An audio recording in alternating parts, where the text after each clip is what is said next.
આજે જે વ્યક્તિત્વ સાથે મુલાકાત કરવાના છે ભાઈ અક્ષયભાઈની સાથે કે ભાઈ તણાવ રહેતો કે હવે શું થશે, ભરતી આવશે કે નહીં આવે, સરકાર પરીક્ષા લેશે કે નહીં લે, બરાબર છે. હું પાસ થઈશ કે નહીં થાવ, મારા માતા પિતાના સપનાઓ પૂરા થશે કે નહીં થશે. હરિવંશરાય જે બચ્ચન છે ને એની જે કવિતા છે લહેરો છે. અસફળતા એક ચુનૌતી એ લહેરો છે ડરકર નૌકા પાર. બરાબર છે. અક્ષયભાઈ, ખાસ કરીને ઘણા વિદ્યાર્થીઓને એ પણ પ્રશ્ન થતો હોય છે કે આમાં ક્યાં સુધી લાગેલા રહ્યું આ સફરમાં. માનો કે ચલો આપને 6 વર્ષે સફળતા પ્રાપ્ત થઈ, પણ આ તો આખી અનપ્રિડિક્ટેબલ યાત્રા છે. તમે એક સ્ટેપથી તમે આગળ જ નથી વધતા બરાબર, તો તમારે એની માટે થોડુંક વિચારવું. નમસ્તે મિત્રો, આજરોજ વિદ્યાર્થીઓ માટે ખૂબ પ્રેરણાદાયી વ્યક્તિત્વ સાથે આપણે મુલાકાત કરવાના છે અને આ ઇન્ટરવ્યુ ખૂબ પ્રેરણાદાયી બનવાનું છે. આમ મોટાભાગે જોવા જઈએ તો ઘણા બધા વિદ્યાર્થીઓ ક્લાસ 3 અને સુપર ક્લાસ 3ની પરીક્ષાની તૈયારી કરનારો વર્ગ એ વિશેષ રહેતો હોય છે કમ્પેર ટુ જીપીએસસી અને યુપીએસસીની સરખામણીમાં. આજે જે વ્યક્તિત્વ સાથે મુલાકાત કરવાના છે ભાઈ અક્ષયભાઈની સાથે. અક્ષયભાઈની વાત કરીએ તો આમ સુરતના જ એ અત્યારે હાલ રહેવાસી છે, જેમણે ઘણો બધો સંઘર્ષ કર્યો છે. આપ જુઓ એવા ઇન્ટરવ્યૂ કે જેમણે પ્રથમ પ્રયાસે સફળતા પ્રાપ્ત કરી, પ્રથમ પ્રયાસે કેવી રીતે સફળતા પ્રાપ્ત કરવી, પણ એવો વિદ્યાર્થીનો વર્ગ ખૂબ ઓછો છે. પણ જે વિદ્યાર્થીઓ અત્યારે સાંભળી રહ્યા છે ને, બસ તમારી જેમ જ સંઘર્ષ કરીને જે બહાર આવ્યા છે ને, એવા અક્ષયભાઈ સાથે જ આપણે મુલાકાત કરવાની છે. મિત્રો, 6-7 વર્ષ સુધી તૈયારીઓ થાય, સતત નાની મોટી નિષ્ફળતાઓ મળે અને અત્યારે હાલ એમણે જે સફળતા પ્રાપ્ત કરીને છેલ્લા 6-7 મહિનાથી જેઓ જોબ પર લાગ્યા છે અને જોબ કરી રહ્યા છે ગુજરાત સરકારની અંદર ક્લાસ 3ની પોસ્ટ પર સબ એકાઉન્ટન્ટ અને સબ ઓડિટરની ભૂમિકામાં અત્યારે તેઓ કામ કરી રહ્યા છે. તો આવો વિશેષ સમયને લેતા મુલાકાત કરીએ અક્ષયભાઈની સાથે અને ક્યાંક આપણે પણ આ પ્રેરણા પ્રાપ્ત કરવાનો પ્રયાસ કરીએ. વિડીયોને એન્ડ સુધી જરૂરથી જોજો, કેમ કે તમારા માટે આ ઇન્ટરવ્યુ થઈ રહ્યું છે. આપની જે સંઘર્ષભરી યાત્રા છે, ઘણાનો પ્રશ્ન હોય કે જોબની સાથે કેવી રીતે તૈયારી કરવી, પરિવારની જવાબદારીની સાથે કેવી રીતે તૈયારી કરવી, હારી ગયા છે, હતાશ, નિરાશ, પરીક્ષામાં મળેલી નિષ્ફળતાનો સામનો કેવી રીતે કરવો, આ તમામ સવાલોનો જવાબ આપને આજના ઇન્ટરવ્યુમાં પ્રાપ્ત થવાનો છે. અક્ષયભાઈ, આપનું હાર્દિક સ્વાગત છે અમારા પ્લેટફોર્મ પર. સૌપ્રથમ દર્શક મિત્રોને આપનો સંઘર્ષભરી યાત્રાનો ટૂંકમાં પરિચય આપો તો આપ શું કહેશો? ખૂબ ખૂબ આભાર આપનો અશોકભાઈ કે આપને મને આ પ્લેટફોર્મ આપ્યું કે જેના થ્રુ જે મારી જેવી પરિસ્થિતિમાંથી જે ઘણા બધા લોકો નીકળી ચૂક્યા છે અથવા તો નીકળવાના બાકી છે, તો એ લોકોને એક પ્રેરણાદાયી કિસ્સો મળશે. તો મારો ટૂંકમાં પરિચય, મારું નામ અક્ષય દીપકભાઈ વિરડિયા છે. અત્યારે હાલમાં હું સબ એકાઉન્ટ સબ ઓડિટર પોસ્ટ ઉપર છું અને જિલ્લા સેવા સદન સુરત ખાતે કલેક્ટર કચેરી ખાતે ફરજ બજાવું છું. બરાબર. તો મારી જે યાત્રા છે એ યાત્રા 2016માં શરૂઆત થઈ હતી. 2015માં 12મું ધોરણ પાસ કર્યું. 2016માં સૌ પ્રથમ પહેલો પ્રયાસ કર્યો હતો રેવન્યુ તલાટીનો, જે 28 ફેબ્રુઆરી 2016 એક્ઝામ લેવાની હતી. તેમાં તૈયારી હતી, થોડી ઘણી તૈયારી હતી, કારણ કે સ્ટાર્ટ કર્યું હતું એટલે પહેલી નિષ્ફળતા મળી. પછી બીજી એક્ઝામ આવી તો કે 2017માં કે 2016માં જ બિન સચિવાલય આવી. તો એ બિન સચિવાલયની એક્ઝામ પણ આપી, પણ એમાં પણ નિષ્ફળતા મળી, એટલે બીજો પ્રયાસ પણ ફેલ ગયો. ત્રીજો પ્રયાસ એવો આવ્યો કે તલાટી અને જુનિયર, તો 2017ની એક્ઝામ, તો તલાટી અને જુનિયરની એક્ઝામ પણ આપી, તો એ પ્રયાસ પણ નિષ્ફળ ગયો. આરપીએફની એક્ઝામ આપી, રેલવે પ્રોટેક્શન ફોર્સ, જે કેન્દ્ર સરકાર દ્વારા લેવામાં આવે છે, એ એક્ઝામમાં પણ નિષ્ફળતા ગઈ. પછી જે એક્ઝામો આવતી ગઈ નાની મોટી, જે જીપીએસસીની પણ હોય કે ભાઈ ક્લાસ 1 કે ક્લાસ 2 છે, અથવા તો સુપર ક્લાસ 3ની એક્ઝામો હોય, જે ડીવાયએસઓ નાયબ મામલતદાર છે, બરાબર છે, એ એક્ઝામો પણ આપી. પણ એમાં બી સતત ને સતત થોડાક માર્ક્સો માટે આપણે રહી જતા હોઈએ છીએ, બરાબર. એનું કારણ બી એ હતું કે મારે ખુદને એક ઘરની આર્થિક અને એક સામાજિક જવાબદારીઓ પણ હતી, બરાબર, કે જેના કારણે મારે થોડું ઘણું સમય ન મળતો. કે જે ઘણા બધા મારા મિત્ર વર્તુળ છે એ લોકો તૈયારી કરતા, તો એ લોકો સવારના 8થી લઈ અને સાંજના 8 વાગ્યા સુધી લાઇબ્રેરીમાં પસાર કરીને વાંચન કરતા હોય છે, બરાબર. પણ મારે એવું થતું કે સવારનો સમય એક ટાઈમ જોબ કરવાની, બપોરના સમયે એક બીજી જોબ કરવાની, એ બે જોબ પતી જાય પછી હું 4-4:30 આજુબાજુ નવરો થાવ, અને નવરો ફ્રી થાવ પછી હું તૈયારીમાં વાંચન કરતો હતો. ઇવનિંગમાં કે ભાઈ 3 થી 4 કલાકનું જ વાંચન થતું હતું. બરાબર છે. એટલા માટે પણ મને લાગી રહ્યું હતું કે કદાચ આના લીધેથી પણ મને મોડી સફળતા મળશે.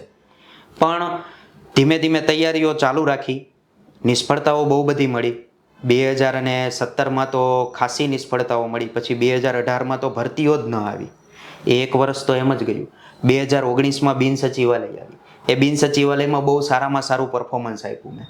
તો 2000 બિન સચિવાલયમાં સારામાં સારા માર્ક્સ થતા હતા, પણ એ પેપર લીકેજ થઈ ગયું. એટલે એના લીધેથી પણ આપણે થોડું ઘણું, હવે આટલી તમે તૈયારી કરી હોય અને પેપર લીક થાય એટલે દરેક વર્ગ છે એ થોડોક હતાશા અનુભવે કે ભાઈ મેં મારી મહેનત પર હું પાણી ફરી વળ્યું. યસ, બરાબર છે. પછી એ વસ્તુ થઈ. પછી એક સ્ટેજ એવું આવ્યું કે એક લેવલ ઉપર હું પહોંચી ગયો. જ્યારે મારું લેવલ 0 હતું, એક લેવલ ઉપર હું એવો પહોંચી ગયો કે જ્યાંથી મારે પ્રથમ પ્રયાસો, સફળતા તરફ જવાના પ્રયાસો શરૂ થયા. બરાબર. એમાં પહેલો પ્રયાસ હતો મારે અમદાવાદ મ્યુનિસિપલ કોર્પોરેશનમાં જુનિયર ક્લાર્કની ભરતીનો. યસ. તો અમદાવાદ મ્યુનિસિપલ કોર્પોરેશનમાં એવું થયું કે બિન સચિવાલયની એક્ઝામ પહેલાં જ એક્ઝામ હતી. તો એ એક્ઝામ દેવા હું ગયો, દઈને આવ્યો. એક્ઝામ સારી ગઈ, પેપર બી સારું ગયું, ઓવરઓલ માર્ક્સ બી સારા હતા, મેરિટમાં બી આવી ગયું. ડોક્યુમેન્ટ વેરિફિકેશન માટે બી બોલાવ્યા. બરાબર. પણ ડોક્યુમેન્ટ વેરિફિકેશન થઈ ગયું, પણ જ્યારે ફાઇનલ લિસ્ટ આવ્યું તો ફાઇનલ લિસ્ટમાંથી નામ નીકળી ગયું. રાઈટ. એટલે એક વસ્તુ તો મને ત્યાં જ ખબર પડી ગઈ કે મારી જે તૈયારી છે એ યોગ્ય દિશામાં છે. બરાબર છે. ભલે હું 4 કે 5 કલાકનું કે 4 કલાક 3 કલાકનું રીડિંગ કરતો હતો રોજ, પણ મારી તૈયારી છે એ યોગ્ય દિશામાં છે એવું મને જણાઈ આવ્યું. પછી 2019માં કોન્સ્ટેબલની ભરતી આવી. રાઈટ. પરીક્ષા આપી, સારા માર્ક્સ આવ્યા, રનિંગ માટેનો ચાન્સ આવ્યો, રનિંગ બી કમ્પ્લીટ થઈ ગયું, 5 કિલોમીટર રનિંગ. પછી જ્યારે ફાઇનલ રિઝલ્ટ આવ્યું તો ફાઇનલ રિઝલ્ટમાં નામ નીકળી ગયું. બરાબર છે. બરાબર. પછી 2019 પછી તરત કોવિડનો સમયગાળો આવી ગયો. રાઈટ. કોવિડના સમયગાળા દરમિયાન કોઈ પણ ભરતી કે કોઈ પણ પરીક્ષાઓ લેવાની નહીં. ઘણા બધા લોકો હતા કે ભાઈ કોવિડના સમયગાળામાં આર્થિક અને સામાજિક રીતે બહુ જ હેરાન થયેલા છે. યસ. બરાબર. તો એ સમયગાળા દરમિયાન જે માનસિક ટેન્શન રહેતું કે ભાઈ તણાવ રહેતો કે હવે શું થશે, ભરતી આવશે કે નહીં આવે, સરકાર પરીક્ષા લેશે કે નહીં લે, બરાબર. હું પાસ થઈશ કે નહીં થાવ, મારા માતા પિતાના સપનાઓ પૂરા થશે કે નહીં થશે. ઘણી બધી પરીક્ષાઓ હતી. બરાબર છે. ઘણા બધા ટેન્શન, માનસિક તાણ. બરાબર છે. સમાજ એક બાજુથી એમ કહે કે ક્યારે પાસ થશે, ક્યારે પાસ થશે, ઉંમર થતી જાય. હા, ઉંમર થતી જાય છે. બરાબર.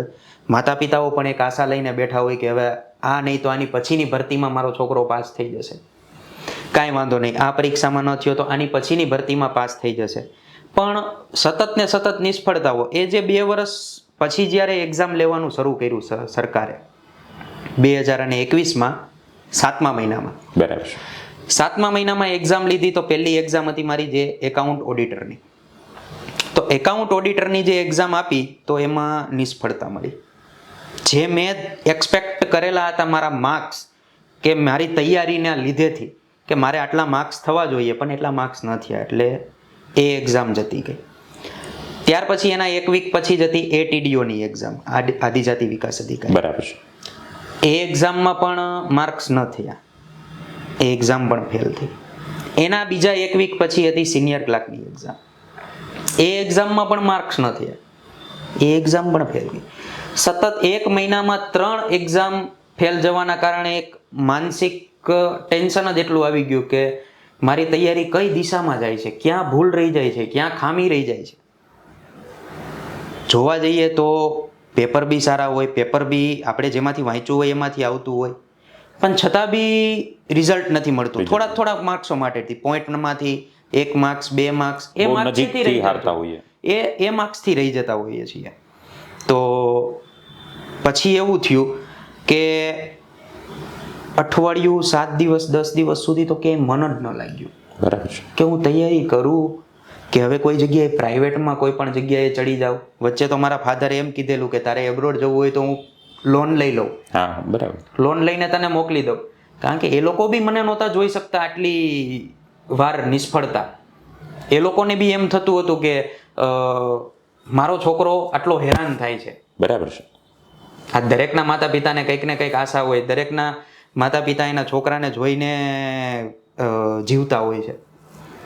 પણ પછી મેં કીધું કે નહીં, હું તૈયારી કરીશ. એક તો શું કહેવાય કે 5 વર્ષનો સમયગાળો વીતી ગયો હતો. એટલે કેવું થાય કે પાછું કેમ વળવું, એટલે સુધી પહોંચી ગયા. એટલે સુધી પહોંચી ગયા છીએ. થોડાક જ નજીક છીએ, નાવડી કિનારે જ છે, પણ કિનારેથી કેમ પાછું વળવું. બરાબર છે. તો એક સમય એવો આવ્યો કે અઠવાડિયું 10 દિવસ સુધી મને કોઈ યોગ્ય જ ન લાગ્યું કે શું કરવું શું ન કરવું, હવે હું આગળ વધું કે ન વધું. કારણ કે મારી સાથે જે તૈયારી કરતા ને એ લોકો કંઈક ને કંઈક અંશે મારા કરતાં વધારે માર્ક્સે આગળ હતા, બરાબર. પણ હું પાછળ હતો. હવે લાઇબ્રેરીમાં જ સાથે બેસતા ઉઠતા હોઈએ છીએ, સાથે જ તૈયારી કરતા હોઈએ છીએ, બરાબર. તો એ લોકો બી આપણને કે મને તો એક વખત અમારા મિત્ર વર્તુળે એવું પણ કહી દીધેલું કે અક્ષય તું જોબ મૂકી દે, કે તું જો જોબ મૂકીશ, તું કન્ટિન્યુ 8 થી 8 નું રીડિંગ કરીશ, Full time. તો તને સફળતા મળશે. બરાબર. એવું પણ કહી દીધેલું. યસ. પણ મારી પરિસ્થિતિ જ એવી હતી કે જે તલવારની ધાર ઉપર જ ચાલવાનું હતું મારે. જોબ છોડી શકીએ તો જોબ છોડી શકીએ તો બીજા ટેન્શનો ઊભા થઈ જાય. બરાબર છે. મારી સાથે મારા સપનાઓ પણ હતા કે મારે કંઈક આગળ વધવું છે, કંઈક સરકારમાં સારી એવી પોસ્ટ ઉપર જવું છે, બરાબર. સાથે સાથે મારા માતા પિતાની બી નામના થાય, બરાબર. તો એ બધી જ વસ્તુઓની સાથે સાથે બધા જ વિચારો મગજમાં યુદ્ધ કરતા હતા એકબીજાની સાથે. આપણે કહીએ ને વિચાર યુદ્ધ ચાલતું હોય. વિચાર યુદ્ધ. તો એ વિચાર યુદ્ધ ચાલી રહ્યું હતું. પછી એક દિવસ સવારમાં એવો નિર્ણય લઈ લીધો કે કંઈ નહીં, પાછું કમબેક કરીએ. યસ. ચાલો આજ નહીં તો કાલે પણ મળશે ખરા, અને લઈને જ રહેવી છે. કારણ કે હું પેલી હરિવંશરાય જે બચ્ચન છે ને એની જે કવિતા છે, લહેરો સે. અસફળતા એક ચુનૌતી હે, લહેરો સે ડરકર નૌકા પાર નહીં બરાબર. હોતી. બરાબર. એનાથી હું બહુ ઇન્સ્પાયર, સૌથી વધારે. યસ. જ્યારે મને આવો તાણ અનુભવાય કે માનસિક રીતે હું ટેન્શનમાં આવી રીતે ચાલ્યો જાઉં ને, ત્યારે હું અમિતાભ બચ્ચને કેબીસીમાં જે એ કવિતા ગાયેલી બોલેલી છે. તો એ કવિતાને હું 4 થી 5 વખત સાંભળું ને એટલે એક એવી એનર્જી પેદા થાય અંદર શરીરમાંથી બરાબર. કે નહીં, પાછા કમબેક કરીએ. નવી ઉત્સાહ આનંદની હા, સાથે. નવા ઉત્સાહ અને આનંદની સાથે આપણે કમબેક કરીએ. એટલે મેં પાછું કમબેક કર્યું. એની સાથે 10મા મહિનામાં સબ ઓડિટર સબ અકાઉન્ટન્ટની એક્ઝામ આવી. સારામાં સારા માર્ક્સ થયા, બરાબર. તૈયારી બી યોગ્ય દિશામાં હતી, સારા માર્ક્સ થયા. પછી બિન સચિવાલયની એક્ઝામ આવી, એમાં પણ સારા માર્ક્સ થયા, એ પણ પાસ કરી. ત્યાર પછી એકાઉન્ટ ઓફિસર ક્લાસ 2ની પ્રિલિમ્સ, એ પણ પાસ થઈ. એની મેન્સ આપી દીધી છે, હજી રિઝલ્ટ આવવાનું બાકી છે. ત્યાર પછી બીજી એકાઉન્ટ ઓફિસર ક્લાસ 2ની મેન્સ આવી, પ્રિલિમ્સ આવી, એ પણ પાસ થઈ, બરાબર છે. તો મને એવું લાગ્યું કંઈક અંશે કે મારું જે ટીપે ટીપે જે સરોવર ભરાતું હતું ને એ ભરાઈ ગયું હવે. બરાબર છે. બરાબર. અને હાલમાં જ જે પંચાયત વિભાગે જે નાયબ હિસાબનીશની જે એક્ઝામ લીધેલી, એમાં પણ મારું સિલેક્શન થઈ ગયું છે. હમણાં વેઇટિંગ લિસ્ટ ઓપરેટ થશે, એટલે એમાં હું 3rd રેન્ક પર છું વેઇટિંગ લિસ્ટમાં. એટલે વેઇટિંગ લિસ્ટ ઓપરેટ થશે એટલે એ જોબ પણ મળી જશે, જે સુપર ક્લાસ 3 છે. બરાબર છે. બરાબર. જે પંચાયતમાં હિસાબનીશ તરીકેની કામગીરી આવે છે. રાઈટ. તો આ બધી જે સફળતાઓ નિષ્ફળતાઓ જે મળી, પણ એની પાછળનો જે ઇતિહાસ છે એ બહુ ઇન્સ્પિરેશનલ હતો મારી માટે. સંઘર્ષભર્યો એટલા માટે કારણ કે હું એમાંથી જ ઇન્સ્પાયર થતો હતો. રાઈટ. વધુ ને વધુ કે ભાઈ હવે આ એક્ઝામ આવે છે તો આ એક્ઝામમાં મારે કઈ રીતે પરફોર્મન્સ આપવું. મારી ગઈ એક્ઝામમાં જે ભૂલો હતી એ ભૂલોને મેં સુધારી. બરાબર છે. એ ભૂલોને સુધારીને પાછું કમબેક કર્યું, તો સારી રીતે સફળતા મળી શકે તેમ છે. એવું જરૂરી નથી કે જો તમે સતત ને સતત તમારી પાસે સમય ન રહેતો હોય, તમારી પાસે જવાબદારીઓ બહુ બધી હોય, આર્થિક સામાજિક, બરાબર. અને જો તમે એ કારણોસર તૈયારી કરવાનું ટાળતા હોય તો એ મહદઅંશે યોગ્ય નથી લાગતું મને. કારણ કે એનાથી પણ ઘણા બધા વિદ્યાર્થી મિત્રોને સફળતા મળી શકે તેમ છે. પોસિબિલિટી છે. રાઈટ. એટલા માટે આ મારો એક કાર્યકાળ હતો આખો 2016 થી લઈને 2022 સુધીનો. અને 6 વર્ષની સંઘર્ષભરી યાત્રા. અને આગળ પણ હજી હવે તો ક્લાસ 1, 2 ની મારી તૈયારી અત્યારે હાલમાં ચાલુ જ છે, કે જેથી કરીને આપણે ભવિષ્યમાં વધુ ને વધુ આગળ વધી શકીએ. યસ. મિત્રો, ખૂબ સરસ મજાની સંઘર્ષભરી યાત્રા અક્ષયભાઈ આપની સાથે શેર કરી. મિત્રો, અક્ષયભાઈની જે સફર અને જર્ની રહી છે એમાં તમે જો ખાસ ધ્યાનથી ઓબ્ઝર્વ કર્યો હોય તો પહેલા એક સમય એવો રહ્યો કે જેમાં બેક ટુ બેક નિષ્ફળતા મળી અને હવે એક સમય એવો શરૂ થયો કે જેમાં બેક ટુ બેક નાની મોટી સફળતાઓ પ્રાપ્ત થઈ રહી છે. તમે પણ તમારી યાત્રામાં મે બી એવું બની શકે કે ફેઝમાં હો કે જ્યાં આની નિષ્ફળતા પ્રાપ્ત થતી હોય, પણ ધીમે ધીમે જો આ પ્રયાસ કરો અને સામનો કરો, સંઘર્ષ કરો તો સફળતા અમુક વર્ષો પછી ચોક્કસ મળતી હોય છે. એક દિવસ તો એ સફળતા પ્રાપ્ત થાય જ છે જો તમે લાગેલા રહો તો. અક્ષયભાઈ, ખાસ કરીને ઘણા વિદ્યાર્થીઓને એ પણ પ્રશ્ન થતો હોય છે કે આમાં ક્યાં સુધી લાગેલા રહેવું આ સફરમાં. માનો કે ચલો આપને 6 વર્ષે સફળતા પ્રાપ્ત થઈ, પણ આ તો આખી અનપ્રિડિક્ટેબલ યાત્રા છે. તો કેટલો સમય એ હોપમાં, એ આશામાં આપણે લાગેલો રહેવો કે આજે નહીં તો કાલે મારો સમય આવશે, આનો અંત ક્યારે લાવવો? હવે વિદ્યાર્થી મિત્રોને તો હું એટલું જ કહીશ કે આ યાત્રા છે એ યાત્રા તો તમે કીધું એમ કે અનપ્રિડિક્ટેબલ છે, બરાબર, કે ભાઈ એનો કોઈ અંત નથી. તમારી એજ થાય ત્યાં સુધી તમે તૈયારી કરી શકશો, બરાબર. પણ મારું માનવું એવું છે કે જો યોગ્ય દિશામાં તૈયારી હોય, તમારી ભૂલ તમને ખબર પડતી હોય, તમે જે મારો જે કાર્યકાળ હતો જે 6 વર્ષનો, તો મને 2019માં મને એવું ખબર પડી ગઈ કે ભાઈ હું આ એક્ઝામમાં સફળ થઈ શકું તેમ છું, સક્ષમ છું. ભલે મને વચ્ચે કોવિડનો 2 વર્ષનો સમયગાળો આવી ગયો કે જેના લીધેથી થોડું ઘણું લેટ થયું, બરાબર, પણ મને 3 વર્ષની અંદર એવી ખબર પડી ગઈ કે મારું જે લેવલ છે કે હું આ પાસ કરી શકું તેમ છું. કારણ કે મને પ્રથમ પ્રયાસ મળ્યા, હું છેલ્લે ફાઇનલ માટે જ રહી જતો એટલે આગળ તો વધી રહ્યા હતા, આગળ તો વધી રહ્યો હતો. એટલે મને એટલું ચોક્કસ નક્કી હતું કે હું ગમે ત્યારે, આજ નહીં તો કાલે સફળતા મને મળશે ખરી. તો મારું એટલું જ કહેવું છે કે જો તમે 1-2 વર્ષ તૈયારી કરો છો, બરાબર છે, પણ તમે એક સ્ટેપથી તમે આગળ જ નથી વધતા, બરાબર, તો તમારે એની માટે થોડુંક વિચારવું જોઈએ. 100%. બહુ સરસ મજાનું. બરાબર, કે ભાઈ જો તમે પહેલો પ્રયાસ જ પાર નથી કરી શકતા, બરાબર, અત્યારે હજી જો આ 2 વર્ષ તમે તૈયારી કરી તો તમે જો પહેલો પ્રયાસ જ નથી કરી શકતા પાર, તો થોડુંક વિચારવું. તૈયારીની દિશા યા તો ખોટી હોઈ શકે, બરાબર છે, કાં તો માર્ગદર્શન ખોટું હોઈ શકે, કાં તો તમે કેવું થાય કે અત્યારે દરેક વિદ્યાર્થીઓ કેવું કરે છે કે કોઈ એક જ જગ્યા પર ફોકસ નથી કરતા, બરાબર. આજ સરકારમાં બહુ બધી ભરતીઓ આવે છે, તો ડીવાયએસઓ છે, આજે મેં જે ટેકનિકલ એક્ઝામ પાસ કરી છે, સબ ઓડિટર, સબ એકાઉન્ટન્ટ, બરાબર છે, તો એ એક ટેકનિકલ કે ભાઈ જેમાં અમુક એલિજિબિલિટી હોય છે, ક્રાઇટેરિયા, ગ્રેજ્યુએટ આપી શકે એવું નથી હોતું. ઓકે. તો એ એક્ઝામમાં મને એવો વિચાર આવ્યો કે આમાં મને સફળતા જલ્દી મળશે, બરાબર. તો એ વિચારવાનું, એ નિર્ણય લેવાનો, એ ડિસિઝન મેકિંગ છે એ આપણી ઉપર નિર્ભર છે. યસ, બરાબર, ચેક કરવું પડે. આપણે જ્યારે કોઈ પણ ભરતીઓ સરકાર બહાર પાડતી હોય છે, બરાબર છે, ઘણા બધા લોકો એમ કે આમાં આટલા ફોર્મ ભરાણા, આમાં આટલા ફોર્મ ભરાણા, પણ ડઝન્ટ મેટર. અમારી જે ભરતી હતી એમાં બી 1.25 લાખ ફોર્મ ભરાણા હતા. ઓહો. અને જગ્યાઓ કેટલી હતી? જગ્યાઓ હતી 320. બરાબર, એટલે લાખ ફોર્મ, 1.25 લાખ ફોર્મ, 300 માત્ર જગ્યાઓ. 300 જગ્યાઓ નહીં, 300 જગ્યાઓ ઉપર 101માં રેન્કે મારું સિલેક્શન થયું, બરાબર. એટલે એવું જરૂરી નથી, પણ જો તમે એ વિચારીને તૈયારી કરો કે ભાઈ કોઈ એક જ વસ્તુને પકડીને રાખો કે ભાઈ તમે ક્લાસ 3 પકડ્યું છે તો તમે ક્લાસ 3 જ ક્લિયર કરો, પછી તમે ક્લાસ 3ની સાથે સાથે તમે 1-2ની પણ તૈયારી કરો, તો એ મને યોગ્ય નથી લાગતું. બરાબર. કારણ કે 1-2 જે જીપીએસસી છે એનો સિલેબસ આખો અલગ છે.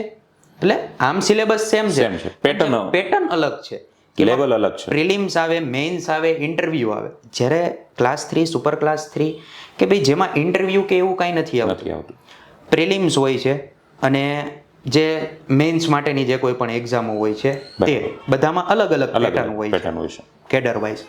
તો એ જોઈને પણ તૈયારી કરવી જોઈએ. કારણ કે એક કહેવત છે ને કે ભાઈ તમે જો બધી જ જગ્યાએ ખાડા ખોદો ને તો ક્યાંયથી પાણી ન નીકળે, બરાબર છે, પણ તમે એક જ જગ્યાએ ખાડો ખોદો ને તો એ જગ્યાએ તમારી પાણી નીકળવાની સંભાવના વધી જતી હોય છે, બરાબર. એટલે ઘણા બધા વિદ્યાર્થી મિત્રો એવી ભૂલો કરતા હોય છે કે ભાઈ ક્લાસ 3 તો ચાલુ જ રાખે છે, પણ વચ્ચે પીએસઆઈ કોન્સ્ટેબલ આવી, ચાલો એ બી દઈ દઈએ, ચાલો 1-2 આવી, એની બી તૈયારી કરી લઈએ.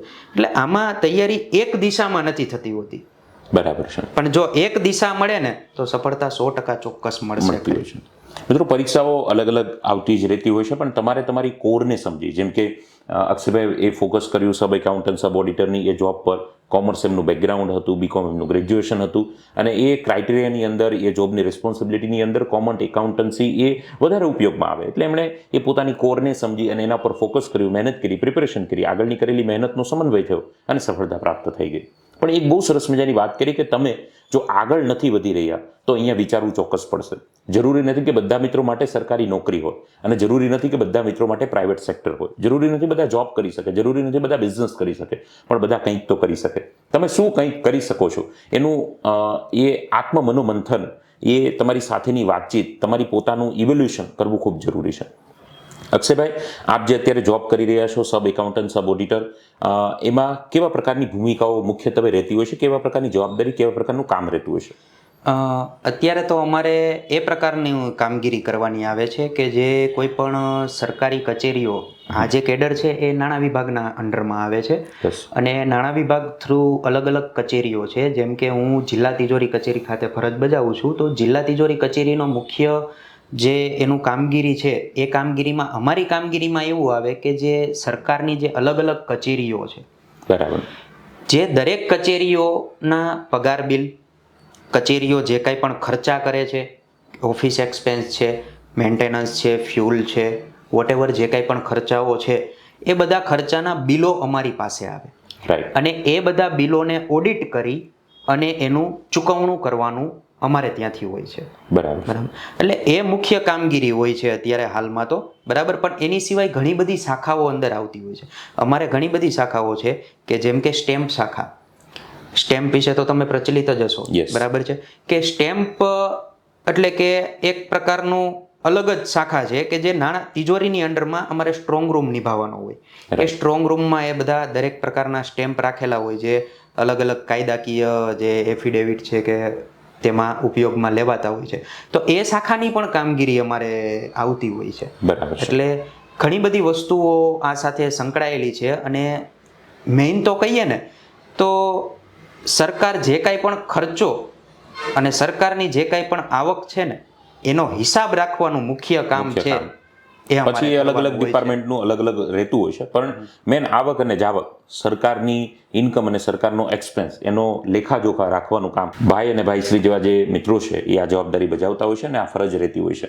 ખાસ કરીને અક્ષયભાઈ, આ ફિલ્ડની અંદર વિદ્યાર્થીઓએ આવવું હોય અથવા તો ભવિષ્યમાં જો આવી કોઈ એક્ઝામ ફરીવાર આવે, સબ એકાઉન્ટન્ટ સબ જે તમે અત્યારે ફરજ બજાવી રહ્યા છો, એ એક્ઝામમાં પાસ થવા માટે વિદ્યાર્થીઓએ મોટાભાગે કેવા કેવા વિષયની અથવા કેવી કેવી તૈયારી અત્યારથી કરવી જોઈએ? જે લોકો કોમર્સ બેકગ્રાઉન્ડથી આવે છે ને એ લોકો માટે તો બહુ સારામાં સારું છે. યસ. એનું કારણ એ છે કે એ લોકો 11મું અને 12મું ધોરણ એ કોમર્સ વિષયમાં જ ભણેલા હોય છે. રાઈટ. આગળ જો એ ભણે છે, બીકોમ કરે છે, BCA કરે છે, તો એમાં પણ કોમર્સને રિલેટેડ જ વિષયો આવે છે. બરાબર છે. તો મારું માનવું એવું છે કે જે લોકો કોમર્સ ફિલ્ડમાંથી આવે છે ને એ લોકો માટે આમાં આ કેડરોમાં સફળતા મેળવવી થોડીક ઇઝી છે. ઇઝી છે. બરાબર. કારણ કે એ પરીક્ષાનું જે માળખું હોય છે એ માળખું એ રીતનું હોય છે કે અમારી જે એક્ઝામ લેવાની એની પેટર્નની હું વાત કરું, રાઈટ, તો અમારે 60 માર્ક્સનું જીકે હતું, જનરલ અવેરનેસ, અને 90 માર્કનું કોમર્સ રિલેટેડ હતું. ઓકે. બરાબર છે. તો જે આ 90 માર્કમાં જે તમને કવર કરવાના જે માર્ક્સ મળે ને એમાં તમે સારામાં સારું પરફોર્મન્સ આપી શકો. એનું કારણ એ છે જે અન્ય વિદ્યાર્થીઓ કરતાં તમે શું કામ સારા માર્ક્સ આપી શકો, કારણ કે તમે કોમર્સ બેકગ્રાઉન્ડમાંથી જ ભણેલા છો. અને એમાં એ કોમર્સ બેકગ્રાઉન્ડનું જ દરેક વસ્તુઓ પૂછાય છે. જીકે છે એ દરેક માટે સામાન્ય રહેવાનું છે. બરાબર. પણ જે આ કોમર્સ બેકગ્રાઉન્ડનું જે 90 માર્ક્સનું છે એમાં તમે સારામાં સારા માર્ક્સ કવર કરીને મેરિટમાં આવી શકો છો અને તમે સફળતા પ્રાપ્ત કરી શકો છો. અને આમાં જે મુખ્યત્વે કયા કયા વિષયો, કયા કયા પુસ્તકો વાંચવા જોઈએ એની માટે તો મારે જે જીકે હતું એ તો નોર્મલી જે બધું દરેક લોકો જે પુસ્તકો લઈને વાંચતા હોઈએ છે, તો એની માટે મેં અમુક પુસ્તકો નક્કી કરેલા હતા, એ મારે વાંચવામાં આવતા. પણ મુખ્યત્વે 90 માર્ક્સનો જે સિલેબસ છે તો એમાં શું શું રીડિંગ કર્યું એની વાત કરું તો 11 અને 12ના દરેક વિષયો, જેમ કે એમાં મુખ્યત્વે વિષયોમાં નામાના મૂળ તત્વો, આંકડાશાસ્ત્ર, વાણિજ્ય વ્યવસ્થાન સંચાલન, અર્થશાસ્ત્ર અને સેક્રેટરીયલ પ્રેક્ટિસ. આ 5 વિષયો જે મુખ્યત્વે મહત્વનો ભાગ ભજવતા હતા, કારણ કે એમાંથી એ બધું બેઝિક છે. બરાબર. એ જો તમારું તૈયાર થઈ જાય ને તો તમને સારામાં સારો શું કહેવાય કે એક વે મળી જાય વિચારવાનો, કે ભાઈ હવે મારે આની પછી શું કરવું, ઓકે. કયા પુસ્તકો બીજા વાંચવા. પછી મેં 11 અને 12 મારું વિષયો જે કમ્પ્લીટ થયા ને પછી મેં બીકોમના વિષયો પકડેલા. ઓકે. બરાબર. કારણ કે 90 માર્ક્સનો સિલેબસ છે એટલે એ લોકોએ એમ કીધું હતું કે સ્નાતક કક્ષાએ પેપર કાઢવામાં આવશે. રાઈટ. ગ્રેજ્યુએશન કક્ષાએ. બરાબર. તો સ્નાતક કક્ષાએ પેપર કાઢવાનું હતું એટલે મને એવો વિચાર આવ્યો, આ કોઈએ કીધું નહોતું પણ મને એવો વિચાર આવ્યો કે નહીં, મારે હજી આગળ આમાં વિષયોમાં વધવું પડશે, કારણ કે 11 અને 12 ખાલી કોમર્સ મહત્વનું અથવા તો એ બેઝિક જ થયું. પછી મેં બાબા સાહેબ આંબેડકર ઓપન યુનિવર્સિટીની જે ઓથેન્ટિક બુકો છે, હું સૌથી વધારે ઓથેન્ટિક બુક વાંચવામાં માનું છું, કારણ કે 11 અને 12 છે એ ગુજરાત સરકારની જે GCRT છે એ બુકો છે. અને બાબા સાહેબ આંબેડકર ઓપન યુનિવર્સિટીએ એક એમની વેબસાઇટ ઉપર જ એક આખી ડ્રાઈવ મૂકેલી છે કે જેમાં FY, SY અને TY બીકોમના તમામ પ્રકારના વિષયોના PDF મૂકેલી છે. ઓકે.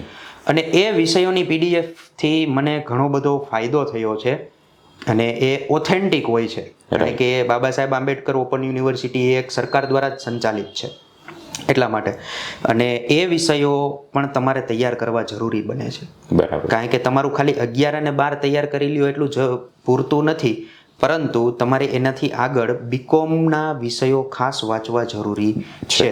તો જ આમાં તમે 90 માર્ક્સ છે એમાં સારામાં સારો સ્કોર કરી શકો છો. રાઈટ. એ રીતનું. મિત્રો, કોમર્સના વિદ્યાર્થીઓ માટે સ્પેશિયલી આવી જે ભરતીઓ છે એ ખૂબ ઉપયોગી સાબિત થતી હોય છે. હવે જ્યારે પણ ભવિષ્યમાં ભાઈએ જ્યારે પરીક્ષા આપી ત્યારનું એમણે આ સ્ટ્રક્ચર, ત્યારની એમને આ તૈયારી બતાવી. હવે જ્યારે પણ ભવિષ્યમાં એક્ઝામ આવે છે, સબ એકાઉન્ટન્ટ, સબ ઓડિટરની અથવા તો એમને લગતી અલગ અલગ પરીક્ષાઓ, એમની નોટિફિકેશન આવે છે, ત્યારની પેટર્ન મે બી અલગ હોઈ શકે. ત્યારે પેટર્ન, ત્યારનો સિલેબસ, ત્યારના સબ્જેક્ટ, ત્યારની પ્રાયોરિટી, ત્યારનું એ સ્કોરનું જે સબ્જેક્ટને વેઇટેજ જે છે એ અલગ અલગ હોઈ શકે. તમે એ મુજબ તૈયારી ચોક્કસ કરી શકો છો. પણ અક્ષયભાઈ એમની બેઝિક ચર્ચાઓ કરી છે, એમનો સંઘર્ષની યાત્રા આપણી સાથે શેર કરી છે. અત્યારે જે જોબ કરી રહ્યા છે એમની પ્રોફાઇલ, એમની વર્ક રિસ્પોન્સિબિલિટી, કેવું કામ રહેતું હોય છે, કેવી રીતે તૈયારી થતી હોય છે, આ બધી જ ચર્ચા અક્ષયભાઈ આપની સાથે કરી છે. અક્ષયભાઈ, વિદ્યાર્થીઓ જે આપની સાથે તૈયારી કરી રહ્યા છે, જે ખાસ આ જે જોબ કરી રહ્યા છે, જેમની પરિસ્થિતિ જોબ કરવી પડે એવી જ છે, એવા વિદ્યાર્થીઓને ચોક્કસથી પ્રેરણા પ્રાપ્ત થઈ છે.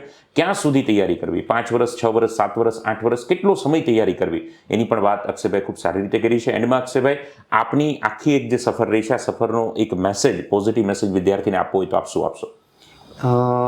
મારો પોઝિટિવ મેસેજ તો એ જ રહેશે કે હંમેશા હકારાત્મક રહેવું. રાઈટ.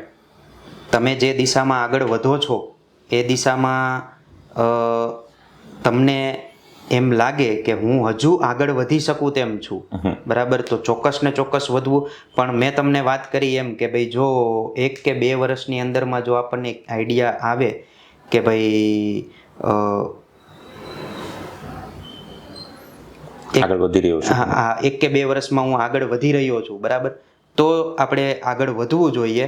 પણ છેલ્લે તો હું એટલું જ કહીશ કે આ યાત્રા છે ને એ તો બહુ લાંબી છે અને દરિયામાં ડૂબકી મારવા સમાન છે. બરાબર છે. બરાબર. અને જો તમે આમાં સફળ થઈ જાઓ, બરાબર, તો વધુ સારું. પણ આમાં મુખ્યત્વે મેઇન પોઈન્ટ એ રહેશે કે તમારી ધીરજ. રાઈટ. જો તમારી ધીરજ ખૂટી જશે તો તમે આમાં સફળતા પ્રાપ્ત નહીં કરી શકો, બરાબર. પણ જો ચોક્કસ હિંમત રાખી અને યોગ્ય દિશામાં તૈયારી હશે તો એકના એક દિવસ તમને સફળતા જરૂર પ્રાપ્ત થશે. રાઈટ છે. મિત્રો, એક દિવસમાં નહીં મળે પણ એક દિવસ ચોક્કસથી સફળતા પ્રાપ્ત થશે. આવા પોઝિટિવ વિચારો જેમને શેર કર્યા છે અક્ષયભાઈ સાથે આજે આપણે મુલાકાત કરી, અને ખાસ ક્લાસ 3, સુપર ક્લાસ 3ની તૈયારી કરતા મિત્રો માટે આજનો ઇન્ટરવ્યૂ ઉપયોગી સાબિત થશે એ આશાની સાથે. હજુ પણ આપના મનમાં કોઈ મૂંઝવતા પ્રશ્નો હોય ચોક્કસથી નીચે કોમેન્ટ સેક્શનમાં અમને કોમેન્ટ કરી શકો છો. હજુ પણ આપ કેવા સક્સેસફુલ એસ્પિરન્ટ સાથે ચર્ચા કરવા ઈચ્છો છો એ પણ આપ અહીંયા કોમેન્ટના માધ્યમથી અમને પૂછી શકો છો. આ વિડીયો, આ ઇન્ટરવ્યૂ આપના મિત્ર સર્કલ સુધી ચોક્કસથી શેર કરજો. વિડીયોને લાઇક કરજો. ચેનલ પર સૌપ્રથમ વાર આવ્યા છો તો ચેનલ સબસ્ક્રાઇબ કરજો. બાજુ પર રહેલા બેલ બટન આપ ક્લિક કરજો. આ સાથે અક્ષયભાઈ, આપનો પણ ખૂબ ખૂબ આભાર. તમે સમય કાઢી અને આ ડ્યુટીના દિવસોની અંદર સમયનું મેનેજમેન્ટ કરી અને આપ પધાર્યા, વિદ્યાર્થીઓની સાથે પ્રેરણાદાયી વાતો શેર કરી બદલ અમારા પ્લેટફોર્મ વતી સમગ્ર ટીમ વતી આપનો ખૂબ ખૂબ આભાર. સાથે આપ બધા જ વિદ્યાર્થી મિત્રો અને દર્શક મિત્રોનો પણ આભાર. આપ એવરી ટાઈમ અમારી ચેનલ પર આવી રહ્યા છો, અમને જોઈ સાંભળી અને પ્રેરણા આપી રહ્યા છો અને તમે પ્રેરણા પ્રાપ્ત કરી રહ્યા છો. फिर वक्त मिला तो होगा तुम्हारा और मेरा सामना. तब तक के लिए आपके और आपके परिवार के लिए ढेर सारी शुभकामनाएं. धन्यवाद. Thank you. जय हिंद. जय भारत.